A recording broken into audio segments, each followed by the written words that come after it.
जालन्यातील जाणेफळच्या रामदास मुरकुटे या शेतकऱ्यानं पारंपरिक शेतीला जोडधंदा म्हणून बंदिस्त शेळी पालनाचा व्यवसाय सुरू केला आहे.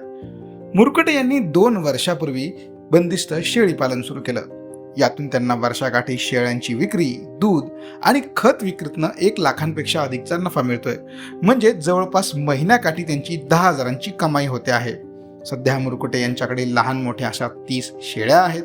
या शेळ्यांसाठी उन्हाळ्यात हिरवा घास, सोयाबीन, मकाच्या भुसाचा खाद्य म्हणून वापर केला जात आहे. या शेळ्यांपासून मिळणाऱ्या खतामुळे जमिनीचा पोत सुधारण्यासही मदत होत असल्याचं मुरकुटे यांनी सांगितलंय. दादा मला सांगा, आपल्याकडे शेळ्या किती आहे आणि त्याचं व्यवस्थापन आपल्याकडून उन्हाळ्यामध्ये कसं सुरू आहे? म्हणजे त्यांचं खाण्या पाणी वगैरे आहे? लहान मोठ्या 30 शेळ्या आहे. त्याच्यात काही पिल्ले आहे आणि काही शेळ्या आहे, 15-1 शेळ्या आहे. आणि त्यांच्यापासून कमीत कमी 80 ते 90 हजाराचं उत्पन्न आपल्याला एका वर्षाला मिळतं. त्याकरता त्यांना हे असं घास वगैरे, त्यानंतर भुसा, हरभऱ्याचा किंवा सोयाबीनचं कुटार, असं एकंदरीत त्यांच्या खाद्याकरता आपल्याला जमा करावं लागतं. आपल्याला शेणखत किती मिळतं, किती ट्राले मिळतं याच्यापासून आणि त्यापासून मिळणारं उत्पन्न किती? कमीत कमी आपल्याला आहे ना 2 ते 2.5 टाल्या, म्हणजे 20-25 क्विंटल या हिशोबानं शेणखत निघतं. आणि ते दरवर्षी समजा 2 एकर मध्ये आम्ही त्याला पांगवतो आणि त्यांच्या मिळालेल्या शेणखतामुळं उत्पन्नात वाढ होते आणि रासायनिक खत कमी लागतं. त्यामुळं जमिनीची बी सुधारणा होते. हे बंदिस्त प्रकारचं शेळी पालन आहे, म्हणजे तुम्ही आत कोंडून टाकलेले आहेत आणि दिवसभर चारल्यानंतर तुम्ही याला कोंडून टाकता.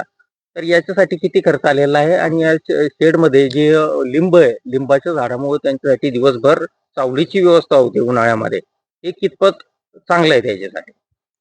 याला 80 ते 90 हजार रुपये आपल्याला पहिला खर्च आला होता. आम्ही ते कोरोना काळामध्ये केलेलं होतं. शेतात राहायला आलो, त्यामुळे आपल्याला पार्ट टाइम म्हणून काहीतरी जॉब लागेल या हिशोबाने आम्ही बंदिस्त शेळी पालनाचा विचार डोक्यात आणला आणि तेव्हापासून आम्ही हे बंदिस्त शेळी पालन करतोय.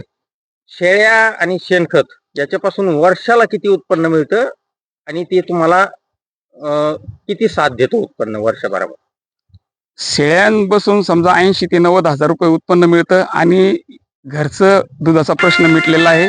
आणि त्यानंतर विषय असा आहे की आपल्याला जे शेणखताचं जे उत्पन्न आहे ते आपण आपल्या स्वतःच्या शेतात वापरतो. त्यामुळं त्याच्यापासून समजा रासायनिक खत कमी लागतं. हेच आपलं उत्पन्न धरून घ्या. सोशल मीडियाच्या भाऊ गर्दीत विश्वासार्हतेने चकाकणारे नाव म्हणजे लेट्सअप मराठी. सगळ्या नागरिकांना ती स्पीच, ती लेट्सअप वरील मुलाखती म्हणजे विचारांचा खजिना. त्यानंतरच्या निवडणुकीमध्ये मला सोडून गेले. बातम्या केवळ वस्तुस्थिती सांगणाऱ्या, न प्रोपगंडा, फक्त जनतेचा अजेंडा. क्योंकि आने वाला कल जाने वाला है, जाने वाला कल आने वाला है. राजकारण, मनोरंजन असो की क्रीडा क्षेत्र, महाराष्ट्राची स्पंदने संवेदनशीलतेने टिपणारे माध्यम म्हणजे लेट्सअप मराठी. जगासोबत एक पाऊल पुढे राहण्यासाठी लेट्सअपचे ॲप, सोशल मीडिया आणि वेबसाईट सोबत कनेक्टेड रहा.